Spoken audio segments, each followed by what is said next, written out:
Hey, I'm Dustin. And I'm your 5th grade paddleball champ boy, Steve Van Alk. Welcome back, listeners, to the finest phototainment in the world. That's right, you're listening to another episode of the Wedding Photo Hangover podcast, an irreverent look at wedding photography. This podcast, like aspirin, will help you recover from your wedding hangover. Steven. Dustin. Was that like a new little intro? I don't know what you're talking about. I'm just super excited to be here with you tonight. I'm pleased as punch. What? I'm pleased as punch. Okay. You could bowl me over. I'm just full of happiness. I'm excited. I'm in a good mood. Lots of weird energy out in the world tonight, and I'm combating that right here on the podcast. That's all we can ask for, Steve. Mm-hmm. Yeah, I mean, negative vibes are everywhere trying to pull us down. I'm bringing all those positive vibes. I'm gonna pull you back up, Dustin. You're a handsome son of a gun. Did you know that? Well, thanks. I just got the same compliment from my good friend India Earl. There's that weird energy I was talking about. She was just telling me how good looking I was. That's so weird that you brought that up. Did she say that maybe she hadn't actually ever looked at you, but that she thought she might someday, or that maybe she had looked at you, but you consistently didn't look good? I believe the turn of phrase she used was she hadn't had the time nor the energy or the enthusiasm to look at me, but other people had recommended she look at me. But at pictures she had seen of me, she assumed she wouldn't like me. We're just having a little fun. If you came here because of India Earl recommending us on her blog post, thank you so much for stopping by. We've actually seen an insane amount of web traffic from that, and it's only been like 2 days, so that's really cool. Thank you so much, India, for that. And even if your recommendation for the 4 podcasts is us, the Boca podcast, Gold Digger with Jenna Kutcher, and the Epic podcast that she recommended, she said she hated them all. She hadn't found a podcast about photography that she consistently liked. And she also hadn't gotten around to listening to all the recommendations that people gave her on Instagram. 2 separate thoughts, not connected. And then she said, but here are some things people recommended, which doesn't necessarily mean that she hasn't listened to our podcast. It puts us in the category of being either she hasn't listened to us or she has listened to us and she didn't consistently like us. And that's why she had to add the note above hand saying she hasn't found one she consistently likes yet. We don't know. It could have been one of the other podcasts too. But Steven, what I like to think, what my takeaway from this is, at least she inconsistently likes us, perhaps, by chance, sometimes. Maybe. I think most people inconsistently like us. And Dustin, speaking of people inconsistently liking you, what's this great news that I heard about? Somebody took your email that you made the mistake of putting online and signed you up to be on a Republican emailing list / NRA emailing list. Well, I want to know which one of our listeners did that, because I assume it was one of our listeners, and I just want to go ahead and say to that listener, my hat's off to you. So I assume this hasn't also happened to you, Steven? It has not. Well, whoever did it to me, it's just going straight to my spam folder and I don't even see it. But you apparently are just my Google filters must be like, oh man, he must want this. Oh, Dustin is so horny for those NRA emails. Well, the emails are hilarious, so I find myself opening them, which is why I probably get more and more of them. That's why the spam filter's not filtering them out. Like, this dude really loves these. Well, the way they word them, they're like, shipping information for your mug. And I'm like, shipping information for my mug? What did Corinne order now? I click it and it's like, wow, Dustin, no, roll that one back. You just threw your wife under the bus. Like, oh, she just spends all this money. She's always buying stuff. I can't even keep up with her. Yes, this is think all twice accurate about that, man. Come on. This is all true. Very, very true. Dr. Corinne McKibben deserves better than this. I know. That's why we do this podcast. So someday I can afford the nicer things for her. Speaking of affording the nicer things for her, Dustin, let's move into follow-up.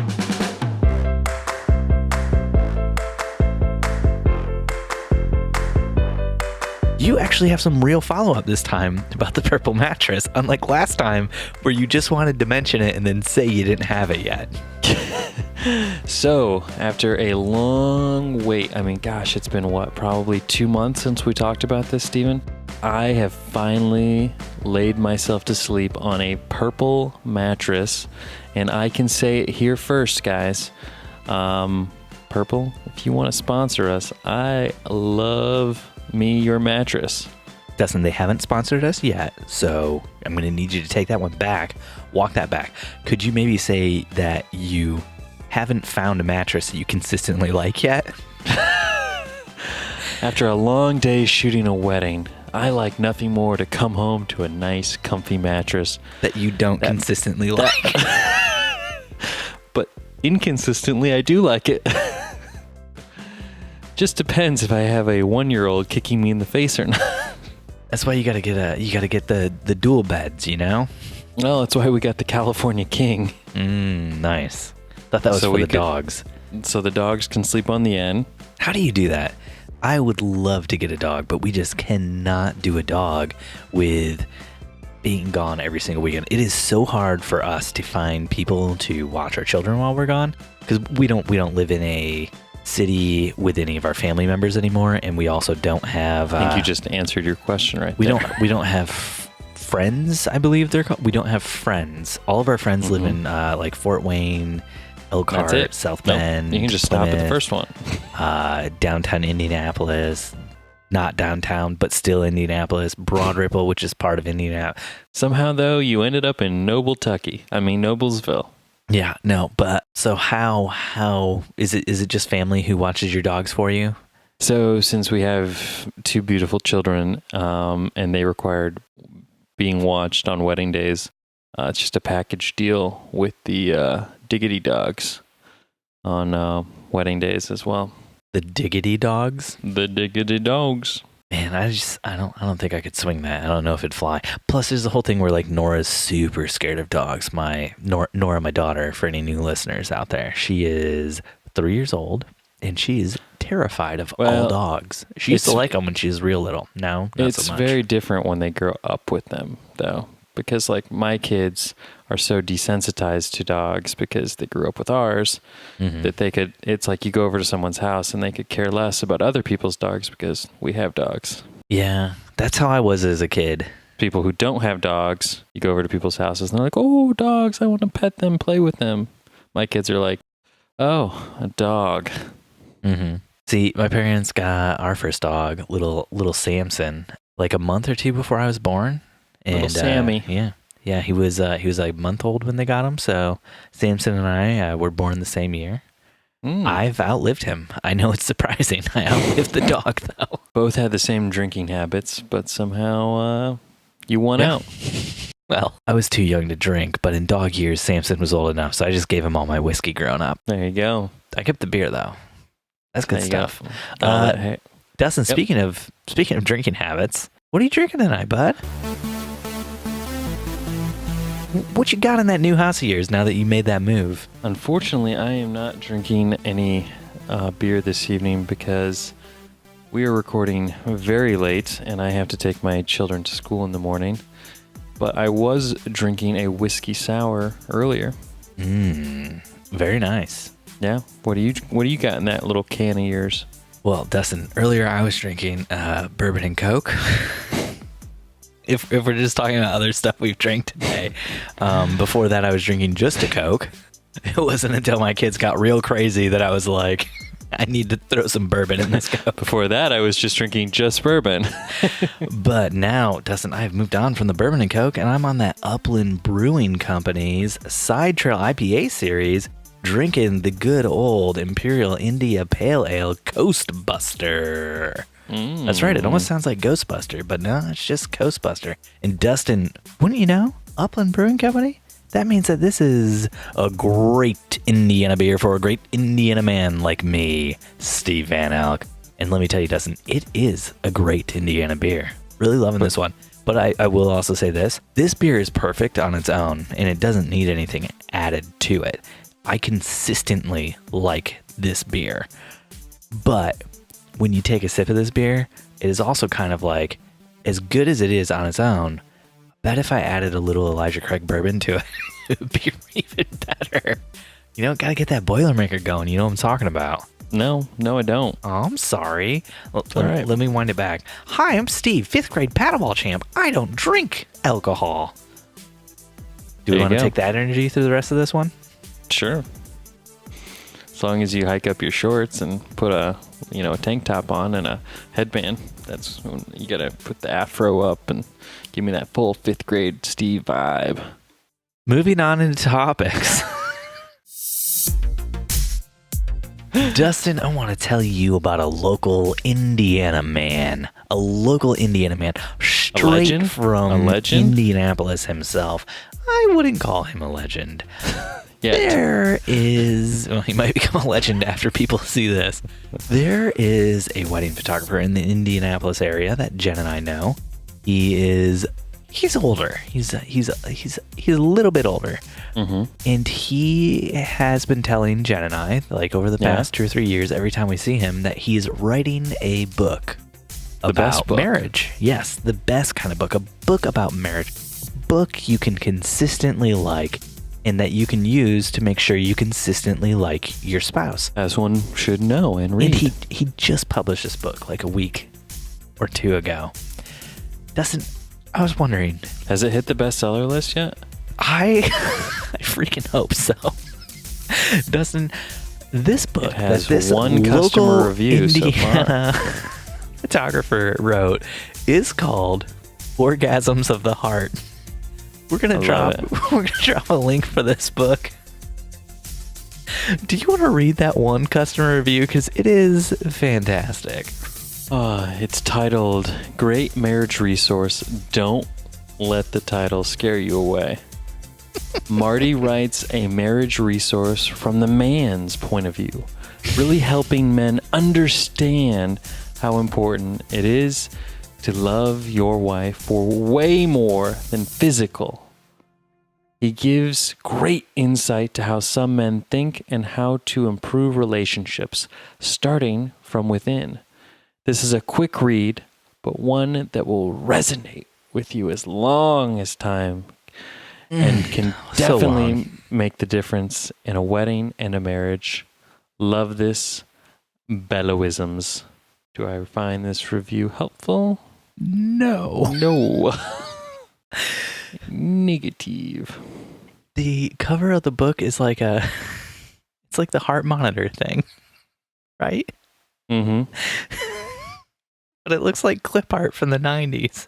If you guys know this guy, you should have helped him with the cover design, cover art. He's a photographer who's been working in the Indianapolis area for like 30, 40 years. So hats off to him for staying in the wedding photography business for that long. But he's out now, man. He's got a book. My gosh. Orgasms of the Heart. I told Jim we were definitely going to talk about this on the podcast because it is the most ridiculous thing I'd seen in a long time. And we will include links in the show note for anybody who wants to buy this masterpiece. But have you bought it yet? Oh, gosh, no. I've just been staring at the cover. Should we do a giveaway for this? Oh my gosh, yes. Hey, we're at 197 people in our group. If you guys get us up to 200, we will give this book away to someone at random. Yeah. Just make a spreadsheet with all your names and put that in some like random name picker thing on the internet and just send whoever gets that, as long as they live in the United States of America, or wherever Amazon ships. Well, I think it might just be a Kindle edition, so we might not have to worry about that. They have a paperback. Oh, they have a paperback? Yes. So good. So good. Jen made me promise not to talk about this on the podcast because she thought if I did, it could bring enough people to it that the book would become a success. Why would she not want dear Marty to just have an orgasmic success story? I hope Marty has many orgasms left in his life. All right, moving on. So you brought to my attention a F. Stoppers article that a photographer wrote about the fact that she does not like the concept of wedding photography portfolios. Mm-hmm. Stephen, How do you feel about this? Give me a hot take. I hate everything about this. This was on Twitter like earlier last week, and a lot of people were sharing it, and a lot of people were talking about it, and a lot of shares. Just like it had a lot of retweets. People seemed very upset, and then I clicked through to read it because I was like, well, it can't be that bad, right? And it's just clickbait. Like, the person who wrote it is really just saying, like, you need to send your clients a full, like, gallery of a wedding so they know what they're getting into. But yeah, I'm just so sick of people writing these weird clickbaity things. Like, I don't like the concept. I don't consistently like the concept of wedding photography. Just but saying. I inconsistently like it. Inconsistently, Sometimes. I like a lot of things. I don't consistently like milkshakes, but inconsistently I drink them.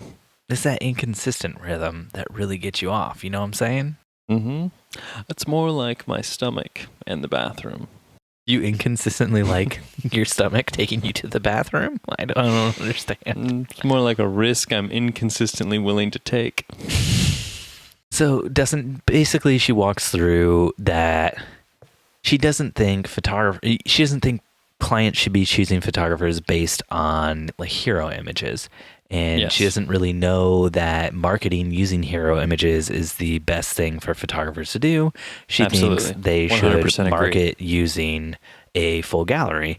And all I can think is, we can't post full galleries to Instagram, and we're not going to post them to our blogs or to Facebook. Like, if you're marketing yourself, why in the world would you ever not use your best photos? I get, like, if a bride or a groom asks to see a full gallery, yeah, of course you send that to them so they can see all your good work through the whole day and know that you are consistently good, not inconsistently good, and that, you know, you can deliver. So They need to know that. But I don't get why you would try to make like an argument for like, the whole thing comes down to, it kind of just sounds like this photographer is upset that other photographers have really good hero images and are bringing in clients, and this photographer doesn't think that they're good enough to shoot weddings. And it just seems kind of petty to me and clickbaity and gross. So I thought I'd talk about it and include a link in our show notes so everybody could click through.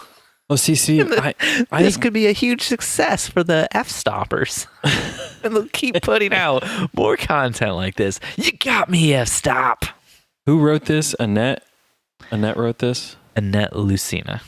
Annette Lucina. See, I agree with this, but I would take it even a step farther. Instead of featuring hero images, what we do with our business is we actually feature in our social media and our website the worst images. So that way, when brides come to us, you know, we tell them in our consults, you know, the stuff you've seen online, that's actually our worst stuff. We don't even want to show you our best stuff. We want that to be, a special sacred honor reserved only to you when you get your USB drive. So Yeah. we don't even share those online. Those are not even, could blind you. They're so good. Jen and I have taken to a new process where instead of doing a blog post with our highlights from a wedding day, we just put all the raw images onto our blog. Yeah, we think it's really taken off. We want people to see all the mistakes. Well, that's kind of going down the trend of organic, right? We're like raw, organic, unfiltered, vegan. We're also changing the name of our company from Jennifer Van Ock Photography to Whole Foods Photography. Whole Foods, I like it. Yeah, I'm pretty certain legally that's a good move for us. For sure. Yeah. For sure. If you could just send me your leads list before you make that branding switch, that would be great. Yeah, I'll do that. It's a non-GMO leads list. It's going to be great. We have very niche clients. Dustin. Oh, Steven, that energy you had at the beginning, man, it's really just... Dustin, I wanted to talk to you about another thing. I saw in a Facebook group. It was actually a wedding videography Facebook group. And Scott from this Facebook group wrote, anyone ever get a bad review from a potential bride from not even booking them? What the fuck? So, based on that accent, where's Scott from before you go on any further? Oh, I have no idea. I did not look that up at all. From but Hicksville, no, where's Hickerton? Where's fictional Scott from? Where's Hickerton? He's from Hickoryville's Landing. Oh, the old landing. Yeah. Down by that river? Yeah, it's actually in western Illinois. Hickoryville Landing. It's on the Mississippi. On the southern tip of the western part? Got it. On the Mississippi. Where the river rounds? Yeah. Okay. I love visiting where the river rounds. Mm-hmm. It's when it gets real wide and the water flows real fast. And wild. Yeah, sharks can make it all the way up there. Dustin, so Scott then includes the review that the person left for him. And this is what he says. This is what the review says. Scott messaged me on Instagram about the packages they offer. He explained packages start at $3,000, which I then stated was above our budget, which is about $1,500 to $2,000. I understand that may be on the lower end, but that's what we are trying to stick with. He continued to tell me that the price range we are looking for is way too low. So I stopped answering. He then continued to message me until I responded with, "No, thank you." He then replied, "Since I see you're working with a low budget, I will include the raw footage for the highlight film as well. I'd honestly rather put food on the table for my family rather than not book your wedding." Emoji of the 100 with 2 lines underneath it, and then emoji of the heart. But that wasn't the end of Scott's messaging. He then decided to continue to message me and tell me that I might as well book some college student who has no idea what they're doing and who is hungry for money, and that we don't understand the work and effort that goes into being a videographer. He was 100% unprofessional to talk to a potential client the way he spoke to me. So Dustin Scott thinks it's so weird that somebody would leave him a review without having used his services. Mm-hmm. Do you, now that you've read the review, think that's weird? And for the record, the person who wrote the review included, she kept the receipts. She put up screenshots from the Instagram messages. Clearly, everything she said, he actually said. So, yeah. So what is your take on this? I wanted to bring this one before the great Dustin McKibben, master of photography in Fort Wayne, Indiana. Mm-hmm. Not like me, 5th grade paddleball champ, Steve Van Elk. I'm the paddleball boy. I need a good paddling every once in a while. I like to get a good paddling. Kind of like Scott. Scott needs a good paddling. Mm-hmm. But not a consistent paddling. Like, it needs to be inconsistent. Like, you need to be kept guessing. So I feel like Scott might be in the right on this one. I think he really cared about these clients, and he was pursuing them with vigilance and vigor. He just did not want to see them go down the path of the dark, and he wanted them to stay in the path of the light, Stephen. And he saw these lost sheep. Brace your brother Scott. I mean Dustin. Who am I talking to right now? I can't tell the difference. Dustin, did you write this? Did you write this message under a fake name? Regardless, Stephen, of how much money they had, he wanted to try and make it work. And when they neglected him, when they strayed from him, they strayed from the path, he still continued to reach out, try to bridge that gap until it was just, they were too far gone, Stephen. He then recommended other parishioners of the video world that might be able to help them, such as students of the arts. And they seemed to take an offense to the good work of Father Scott. Mm-hmm. They denied his good word. Not once, not twice, but nigh 3 times did they thus deny him. At least. Mm-hmm. And good brother Scott had to turn his back on them, wipe the dust off his sandals, and walk out of town. And burn their venue to the ground. Whoa. Sorry. That's the book of Stephen, not the book of God. I mean, Scott. The old book of Scott. Coming to CBS this fall. Yeah, I think, needless to say, Scott might be a little too hungry for business. Was he hungry for business, though? It kind of just sounded like he was pissed off and he wanted to inform this person that they were in the wrong, and it sounded like he was maybe a little upset with things in the industry, And he was blaming clients like this client or potential clients like this potential client. And instead of just walking away from this, he really pushed it. I mean, yes, I know there are a ton of videographers like myself who get upset when videographers are charging less than what they might be worth. But unfortunately, there's just not really anything you can do from a client standpoint other than try to differentiate yourself or go after clients that can afford you. Or if you really want, find who this competition is. If you really, you're losing weddings to, and educate them on why they maybe should be charging more. But that's only if you really, really, really want to zig-a-zig-zag. Zig-a-zig-zag. Oh, is that it? Dang. Yeah. So rusty on my Spice Girls. More of a zah. Zig-a-zig-zag. So in good brother Scott's defense. Good brother Scott.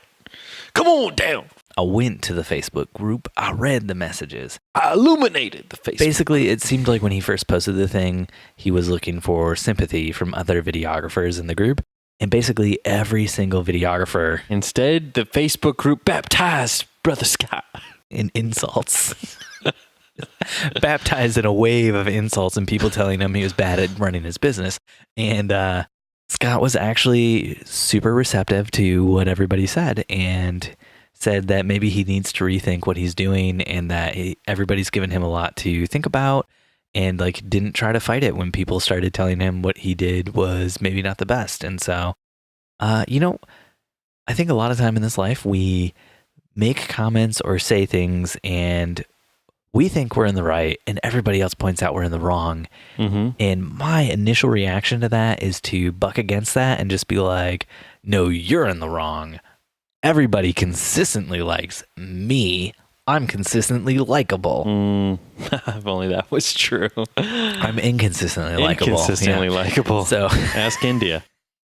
So yeah, I walked away from that Facebook group experience. When I first read it at the top and started going through like the review and everything, I just thought, oh, this is going to be terrible. People are going to be like, I can't believe this would happen. But nobody said that. And, he was super receptive to what everybody was saying. And I was like, wow, this is what the future could, this is what a Facebook group could be if we were all more enlightened, better people. Brother Scott, teach us. Teach us.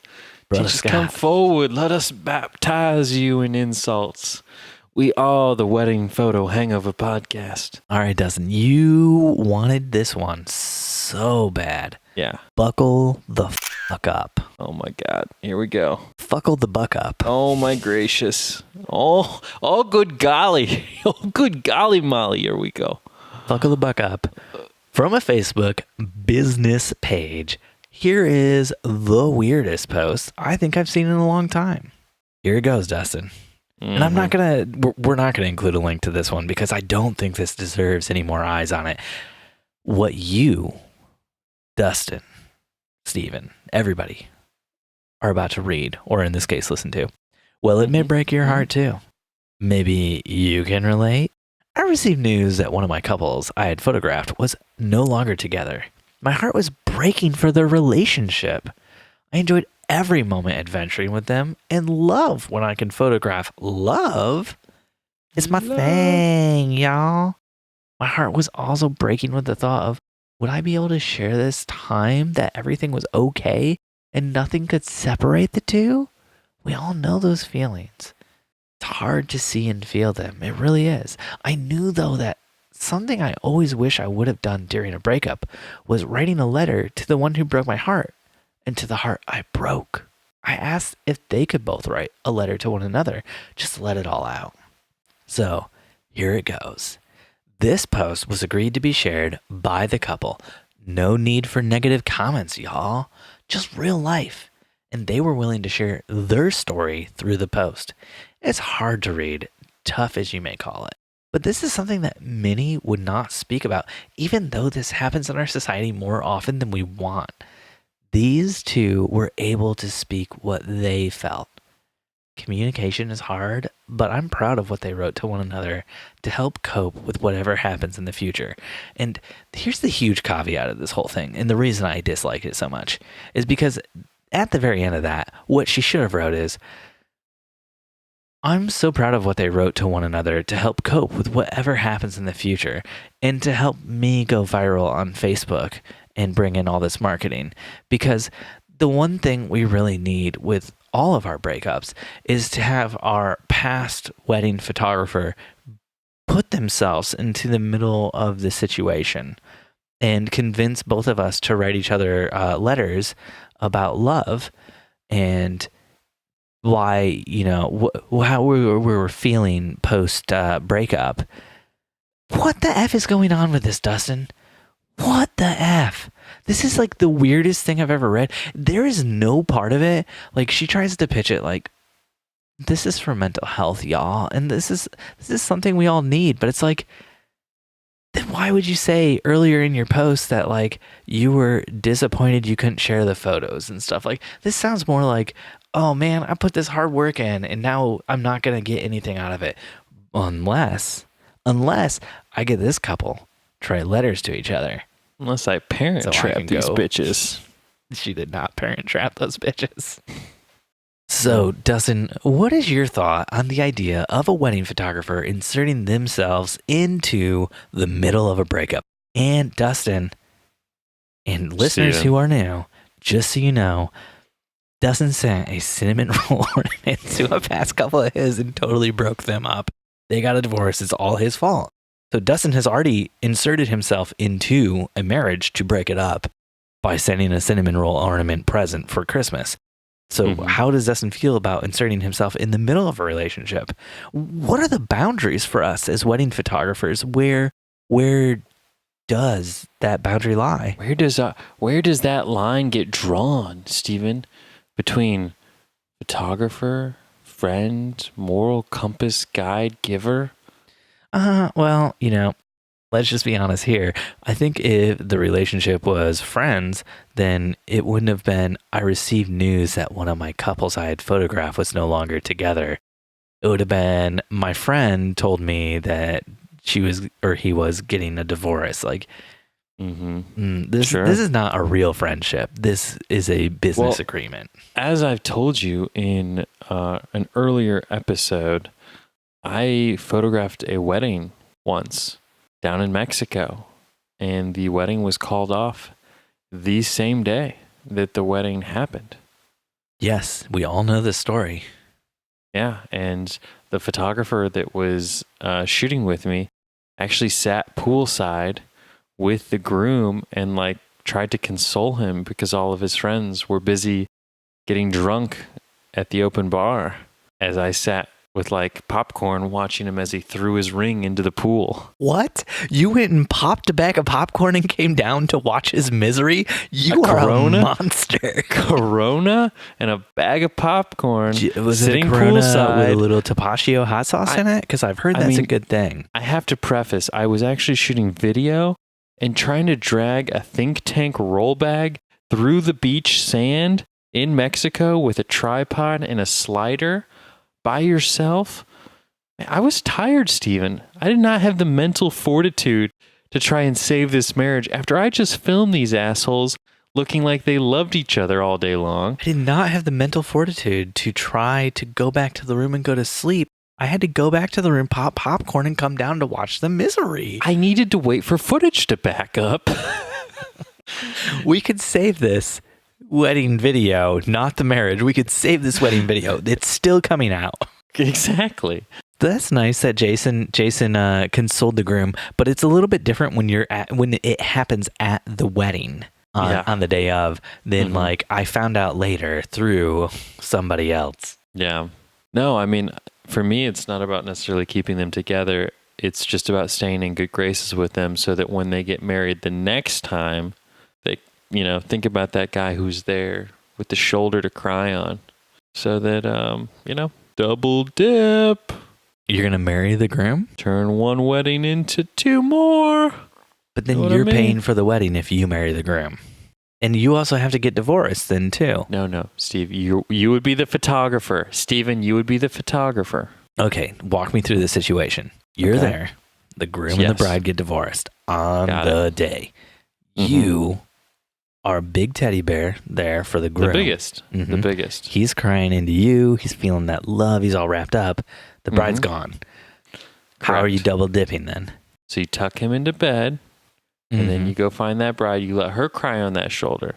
Then you tuck her into bed, and then while they're sleeping, you write up a nice little contract saying that if this wedding does not work out, in whatever event that may be, you have to hire me for your next wedding. You agree to use Steven Van Elk for... No, Steven, no. Don't put this on me. Don't put your dark black magic on me. And then you sign that shit. You agree to have blood fingerprint. You're going to do this to me, aren't you?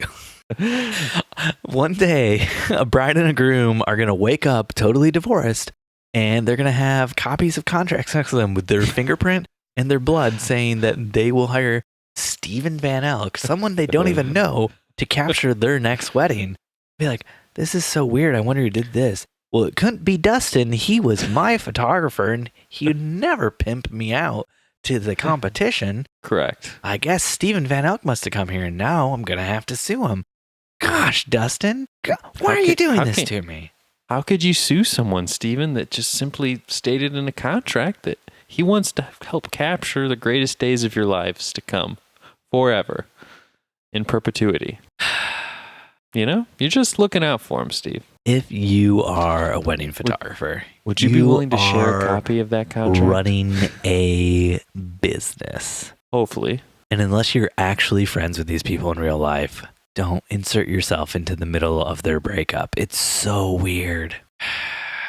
However, I will say, in whatever weird reality we live in or mental state as wedding photographers, we have to think and be, when I see a couple get divorced or separated that I photographed, somehow I always feel tangentially responsible. I'm like, man, if I'd just done a little better job on those wedding photos. Ah, man. But do you feel tangentially responsible for every time one of your couples has like a kid or buys a house or, you know, I do. Their spouse dies and they remarry someone else? 100%.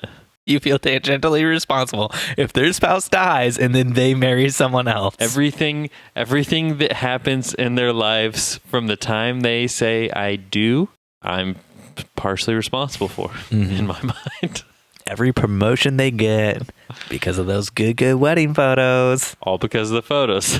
That built up their confidence seeing themselves in those photos. They're like, oh, God, I did not feel like I could be a CEO until Dustin made me pose up next to that sweet window light.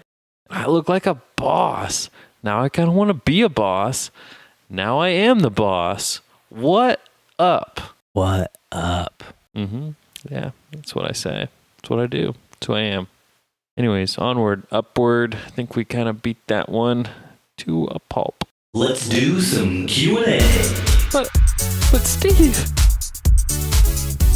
Alicia Semrock from our very own Facebook group says, late night pondering over here as I have a client who wants to confirm and sign a contract for a half-day wedding.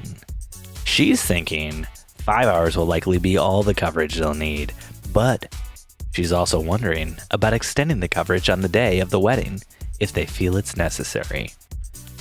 So I'm just wondering, if you're contracted for a set number of hours and you fulfill your duties, but on the day of the event, the bride and groom decide they want a couple more hours of coverage, do you have an extra document you make them sign? Or just notify them beforehand what your hourly rate is for extended coverage and hope they're honorable in paying it after the wedding? If they've already been drinking throughout the day and into the reception, I would assume that their signature on a document is a void anyways. I may be overthinking this, but what does everyone else do in this situation? Well, Alicia, it's pretty simple. You hold all the leverage in this situation. You have all of their wedding photos. This is something I am constantly trying to do, is get my couples to add time at the reception, something my wife hates. Yeah, Because for good reason. she's looking at her watch about 30 minutes before our time is to be up, and she's looking so sweetly forward to leaving, not knowing, well, now she knows because I do it all the time, that I'm going to go up to the couple and be like, hey, I think you guys could really use one more hour. And As somebody who's worked with Dustin multiple times, I can also tell you another thing Dustin likes to do is maybe 15, 30 minutes before whatever your time that he's contracted you for is done, he likes to come up to you and be like, hey, you thought about staying for another hour without pay? And you're like, what? You mumbled at the end there. What did you say? He's like, have you thought about staying for an hour without pay? And you're like, what? I still can't hear what you said at the end there. And he's like, just stay, buddy. Here, sign this real quick. Don't rate it. with blood. Yeah, the only way to sign anything. Sounds like a Steve Van Elk contract. But Did you get the blood from the wrists of your hands? Where Always. Jesus had the nails put in? always, Okay. I keep vials of it just for you. Probably is a Steve Van Elk contract. But no, I don't think there's anything wrong with looking after your couples, trying to capture their day. And I have couples that'll say, no, I think we're good. I think we have plenty, and you pack up and you go. But I have plenty of other couples who the day runs awry and things run behind schedule, and our timeline's about to wrap up and they just started open dancing. And I'm like, hey, I think you guys could really benefit from another hour or two. Totally willing to stay. I know I said our hourly rate's $700 an hour, but cut that down to $500 just for you guys. And I can either swipe a card from mom or dad, or we can, settle up after the wedding. Really no big deal. I don't want anyone to stress about this. Swipe a card from mom and dad. Don't settle up after the wedding. You will need that money, and you need it now. Yeah. Yeah. You know how hard it is for them to argue it after you already have their money? It's a lot harder than if you don't have their money and they're like, well, we don't want to pay for that extra hour you stayed. Yeah, but then it's a pretty easy conversation because you're like, okay, well, I'm just gonna not give you your wedding photos. Yeah, but they can always come back with, I'll take all the wedding photos except for the photos from that last hour that I didn't want, that you coerced me into when I was drunk. That's so weird because the metadata from my camera shows that all the wedding photos from the whole day were taken during that hour. Weird. I don't know how that happened. That's gonna fly in court. That's a great idea, Dustin. I'm not a magician, Steve, or a scientist, but somehow my metadata shows that last hour, your ceremony happened. So, Alicia, I gotta say, this is a great idea. But, Alicia, have you thought she's contracted you for 5 hours? Have you thought about approaching her an hour and a half before the end of your contracted time and just saying, I think we could wrap this one up in the next 30 minutes? Take that 5-hour day down to a 4-hour day. No refunds. I think we're done here. And then have another wedding after that one that you need to get to. Dustin, this sounds like something you've done. It ended horribly. Dustin, do share. Oh no, I had a wedding that booked, and it was a morning wedding. And so I did it. It was in January. Did it for an extremely discounted rate, and I had a full price wedding come in the door. And I was like, God, this is full day wedding, normal times, new venue. Have to take this. Surely I can find a way to balance both. There was only like a couple hour overlap between the getting ready start of the second one and the wrap up of the brunch reception of the other one. So I was like, well, I'll have Corinne and a second shooter wrap up the other one, and I'll head off with the second shooter and start the the next one. And yeah, the other bride not necessarily found out, but She knew somebody that was at the second wedding, and she just got so offended and upset. She's one of like our very few only like negative reviews, I believe, on the Knot. And yeah, she was just very upset about it. What was just crazy was they had a reception that was at a church, no dancing, no anything. And I did all the formals, all the portraits, all the meat and potatoes of the day, so to speak. The only thing I wasn't there for was people sitting around at tables at the reception, which Corinne captured masterfully. And Dustin, is this the whole story? What do you mean? Is the whole story? Is this the whole story, Dustin? Yeah. Why? Am I forgetting something? Oh, you're falling into a trap, Dustin. I can't believe you came down this.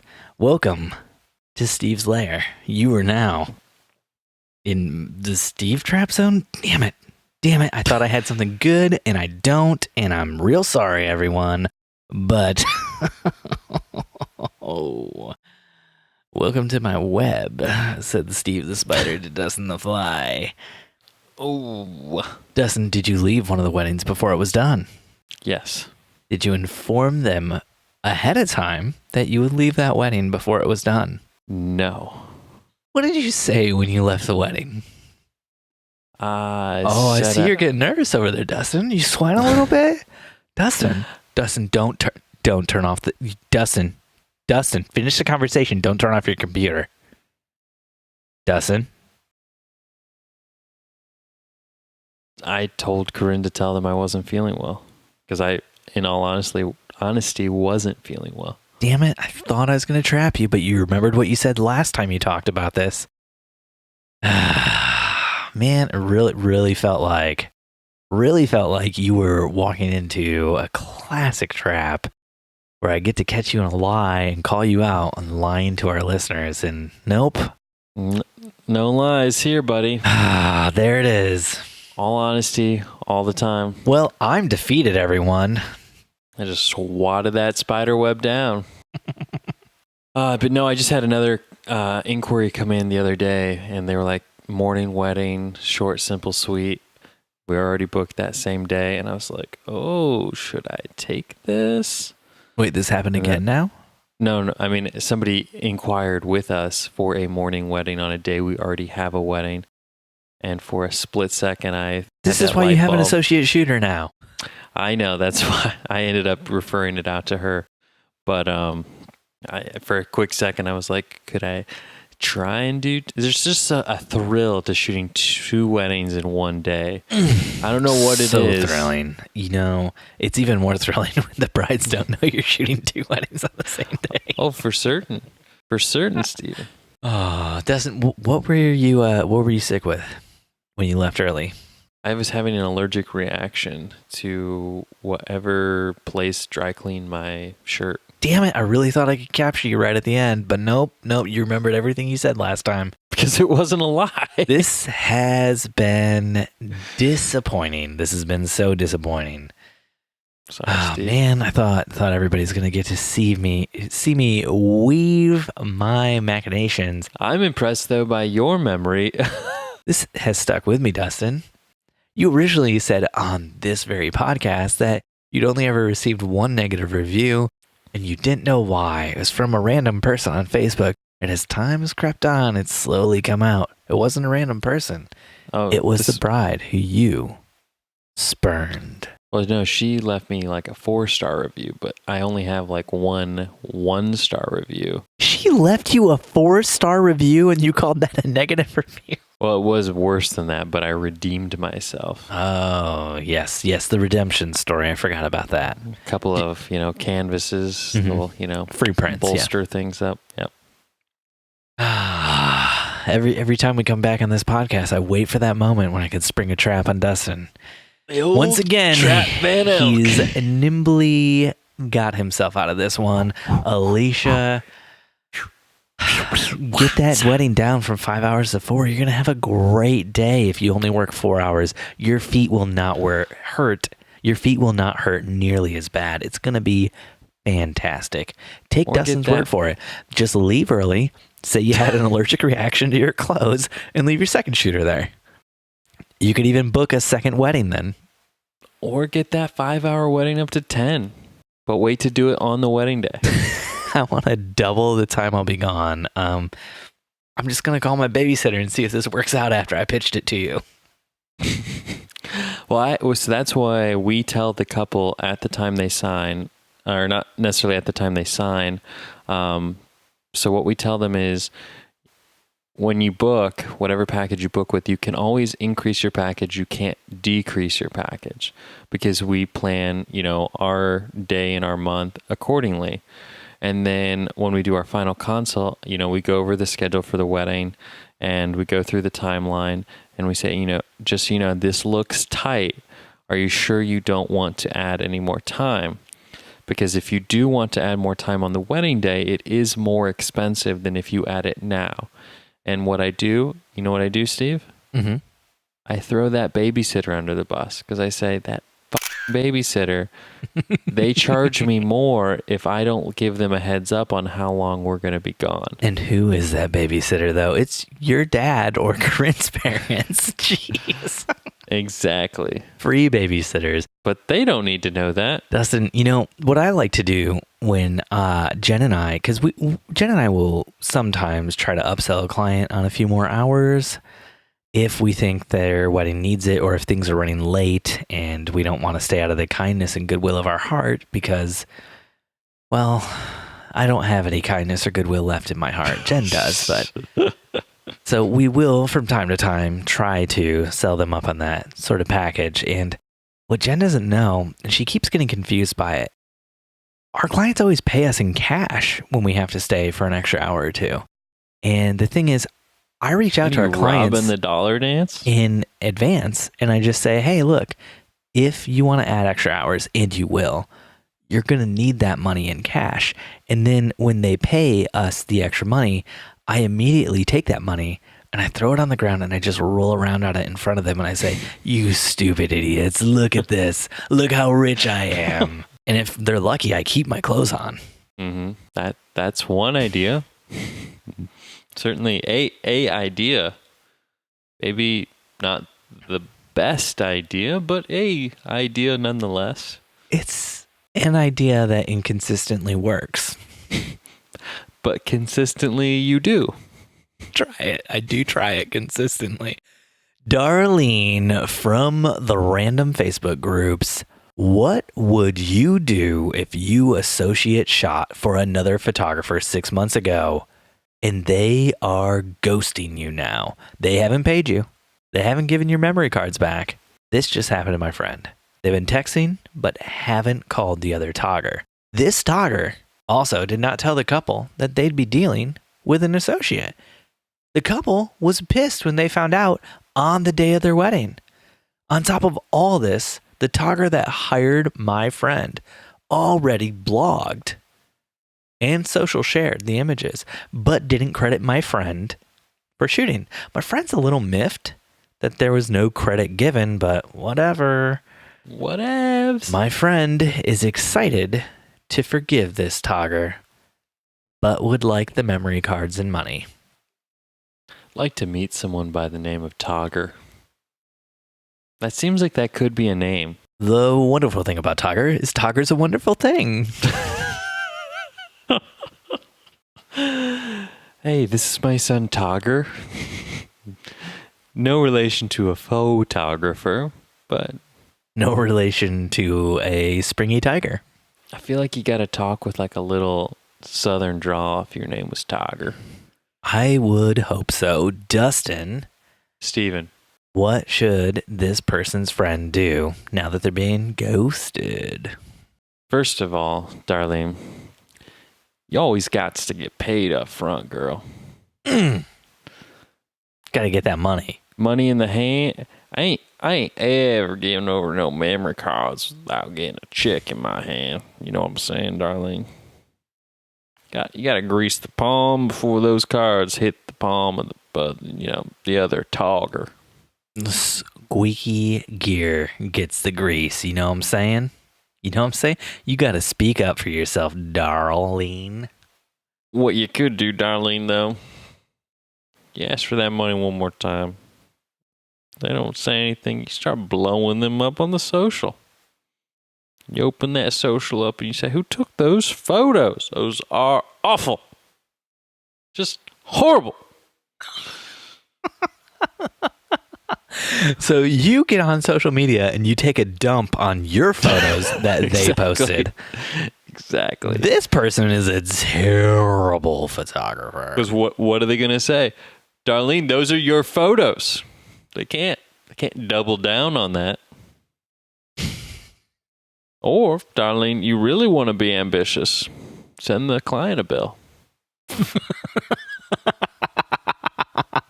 Like, that is a good way to never get hired to associate shoot ever again, and I love it.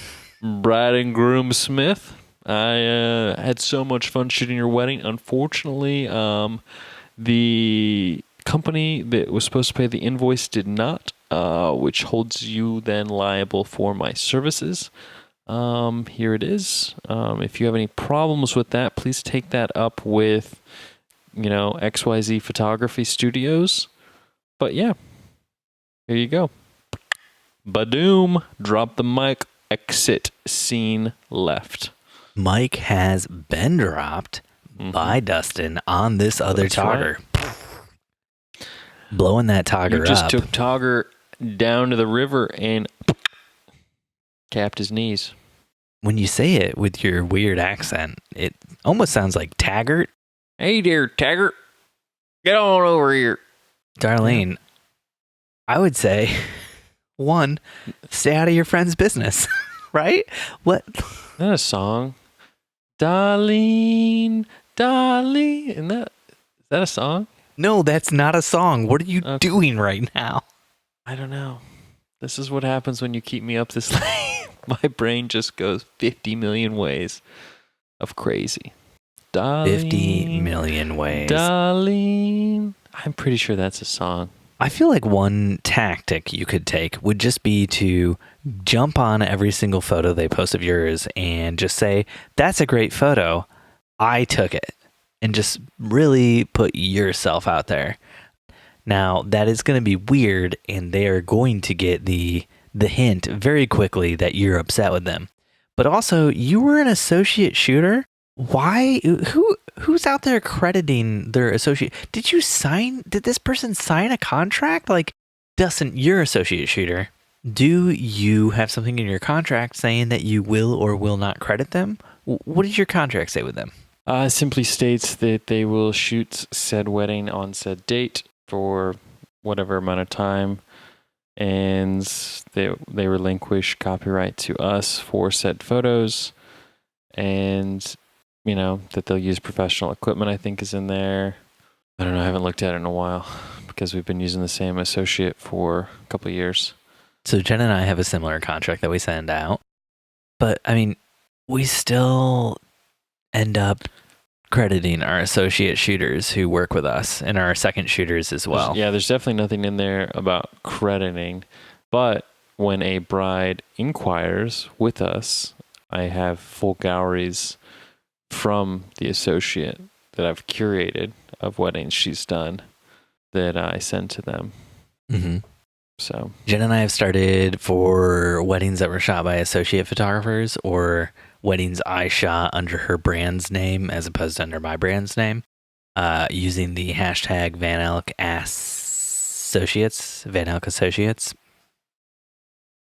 on Instagram. So we have we could just point people to the hashtag if we want. And now that I said that out loud, anybody could flood that hashtag. That was a terrible idea. Why did I do that? I like to think I'm Van Elk.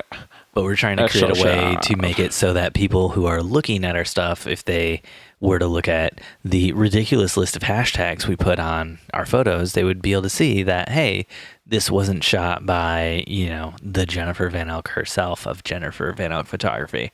This was shot by somebody else. But does what? Does the Jennifer Van Elk really actually take the photos, or is it all associates at this point? And she's just like the puppet master. So this last weekend we had a wedding, and we had a crisis. Is that what I would want to call it? We had a crisis is the wrong word. We had a scheduling snafu come up with our babysitter where they had to leave our house at a certain time. And luckily we knew about this a few days in advance. And so we were able to find a second shooter. And so I left the wedding and then the second shooter arrived and shot the rest of the wedding out. And so it's not always Jen and I. Like sometimes things come up. You've shot a wedding for us before when our daughter was in the hospital and stuff. Like, you know, sometimes you got to make these last minute decisions, gut checks. Mm-hmm. And it sucks.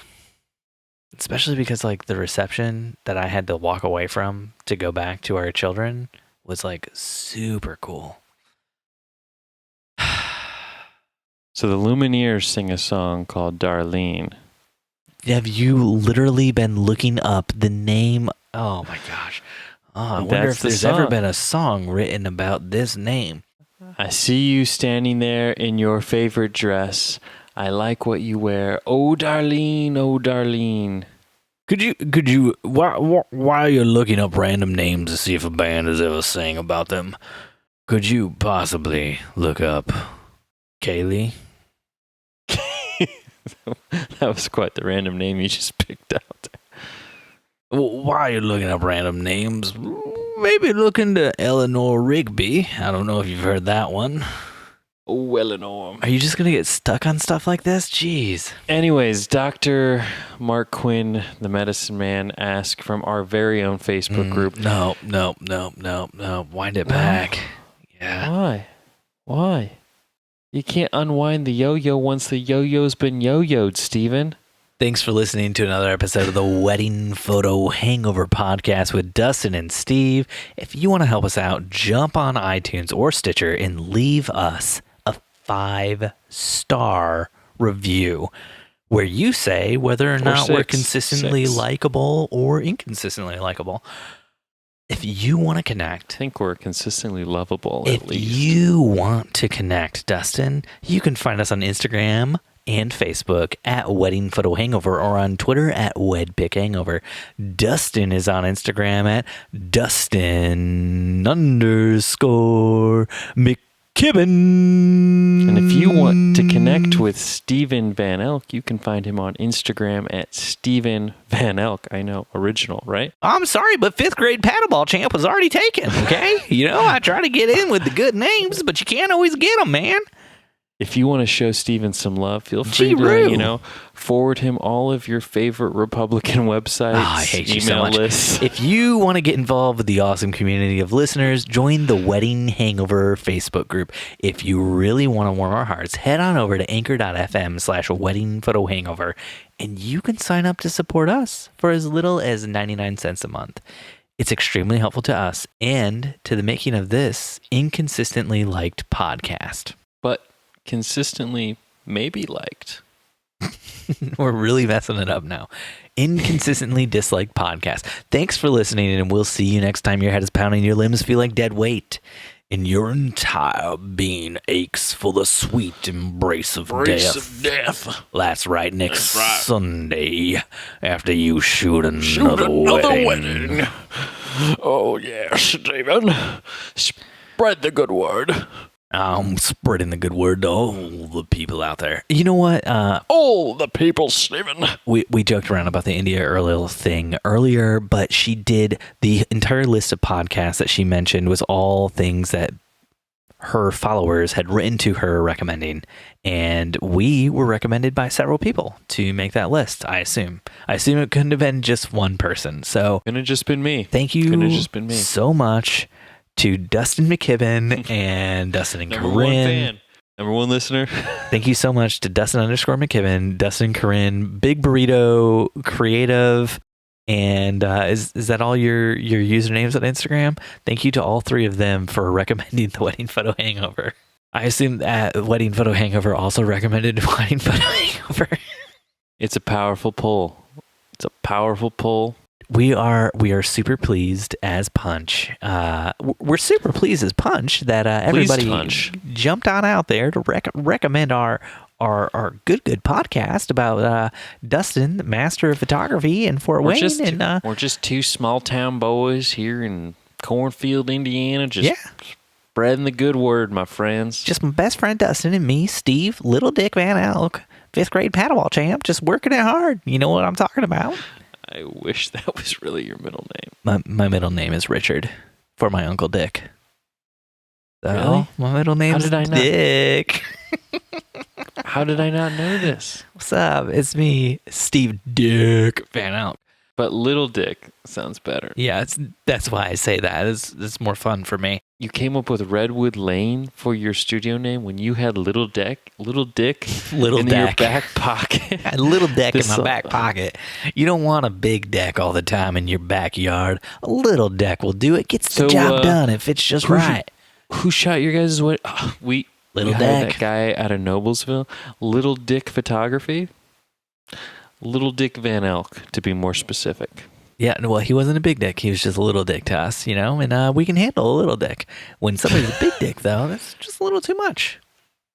His tagline is, it's not the size that matters, it's how you use it. And let me tell you, he used it. Good night. Dustin, you didn't want to tell everybody about your new house? It's a house. It's new. We're in it. I can finally stop stressing and start focusing on the other millions of things like this podcast and my social media and all these other jobs I have floating in the air and the atmosphere. So for listeners out there, I am looking at Dustin right now while he is recording. He is recording in his podcasting office. It's hard to see Dustin, though. There's a lot of steam because directly behind Dustin, it's all...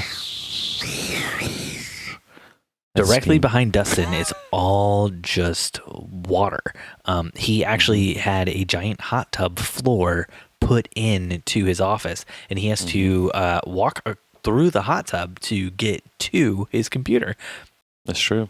It's an aquatic office. We wanted to be the first podcast ever podcast underwater. Mm-hmm. So I'm still working on all the kinks on my end. Once I get it figured out, then Steven will join me in this venture of being the first fully submerged podcast. You know, Steve Little Dick Van Elk is kinky enough for both of us, but I support you in what you're doing, and I would never shame you for this. That's what I'm here for.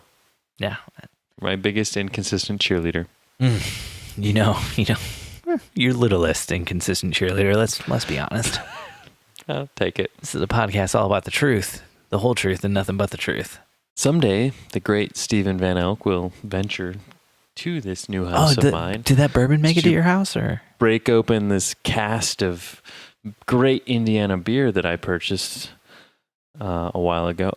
Funny story while I'm thinking about beer.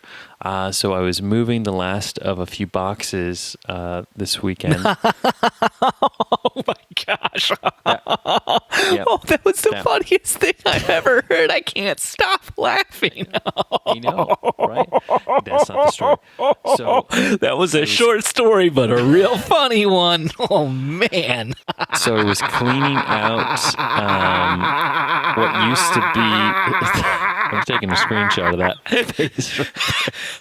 I'm dying over here. I'm going to wake Jen up. She's going to murder me. So I was cleaning out the Tupperware container that used to hold our dog food in it. And I was moving it into the van. I was like, God, this is so heavy. Does this still have dog food in it? I opened it up and the entire thing is full of Great Lakes Christmas ale from God knows how long ago. So I bought it by the buttload back when I really, really loved that stuff. And I remember thinking one year, man, I thought I bought a bunch of this and I don't know, I must have drank it faster than I thought. Now I know where it went. It was in the dog food container. But the truth is your dogs are just getting drunk. It's like one of those like big like industrial Tupperware with like the folding flap type thing. And yeah, I had like maybe 4 6-packs in it. Yeah. Dustin, that was actually a pretty funny story. I'm disappointed in myself for what I did at the beginning of it. I was I was kind of being a little dick there to you, and I'm sorry about that. Well, you are Little Dick Van Elk. But needless to say, that beer is now in my refrigerator, and I need Steven to tell me whether or not I can drink it. Is Charlie going to have a birthday party? Charlie going to... Are we invited to Charlie's birthday party? Is it at the new house? I don't know. You were invited to Max's. You didn't show up, so I don't know if Charlie might take that as a slight, even though, it didn't come to her brother's. You didn't come to her brother's birthday? Can I tell you a story about that? So I told you I could not commit to coming to Max's party because it's the same weekend as the funeral. And we had some family staying at our house that weekend who were coming into town for the funeral. And so I said that to you. And then the night before, I was found out oh, they're actually going to leave tonight. And I felt really terrible because I was we could have made it, Sure. And then that same night, Jen left because she had to go do an engagement shoot or something. And then the family members who were staying with us left because they wanted to go shopping or something. I forget what it was. But the key thing here is they left their kids at the house with me. Yeah, I saw that. I saw that photo. I was like, who in their right mind leaves their children with Steven? And then here's the thing. Nobody said to me, can we all leave the house, all of the adults, and leave all the children here with Steve? Nobody said that to me in advance. Which I would be totally fine with. I love kids. I love hanging out. We just stick some jelly beans up our noses and we're all good, eating popcorn. We're having fun. But so I'm left or put home. iPads in front of all of them. That did end up happening at one point in time. So I'm left home alone with all of the children. And then while I'm home alone, I get a text from Jen. Oh, hey, my family is, they're going to go out with some of their friends since they're in town. And they're going to spend the night. So then at their friend's place. So I am then stuck at my house with all of the kids, my kids, their kids, all of the kids. There's only 4. It's not a big deal. But it was just one of those interesting situations where I went from, I'm going to have a day to work on getting this next episode of the podcast out, doing stuff around the house, whatever, to I'm going to spend my entire day keeping 4 children from fighting with each other all of the time, micromanaging their lives. And it all happened in a flash. My cousins have done that before to my parents, and I still laugh about it because I've never seen anything quite like it. They literally they came to town to visit, left their children with my parents, just said, hey, we're going to run out for a bit, and left, and then they were gone the entire day. But what makes this even more amazing is their son had the flu. What? So he was vomiting everywhere. And sounds like your cousins really needed a break. And oh my gosh, your parents are saints for taking care of their children when that happened. Oh, my parents still judge them for this. But yeah, it was hilarious because they were like, "Oh, just give him some 7-Up or something; he'll be fine." And my dad's like, "He's currently vomiting all over my carpet." I'm like, "Why don't you put him in the bathroom or something?" Man, that sounds like a real rough time for the kid, and also a real rough time for the parents if they had legitimately thought, "Oh, we had already figured this out ahead of time. They know we're going to be gone for however long." And no, my parents just thought they were going out for coffee and just never came back. Man, Jen, sometimes after we get done shooting the weddings, if her parents are watching her kids, not if my parents are, she'll be like, hey, let's stop someplace on the way home and get a beer. And I'm like, no, we have to be home. We told them we'd be home at this time. And she's like, I'll just call them and it'll be fine. And I'm like, we cannot do this. We have these set boundaries in place. We will be home at this time. You don't just call to extend the time because you want to hang out with me. And then I think about it and I'm like, oh man, now I sound like a little dick, don't I?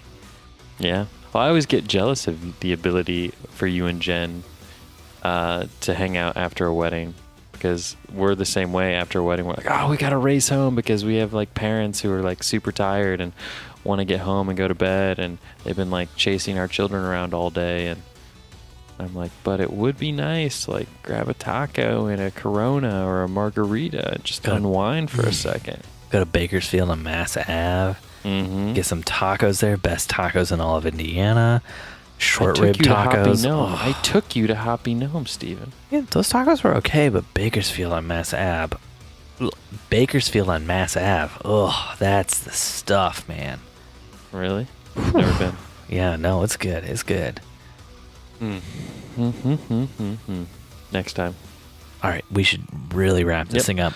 Bye. Bye.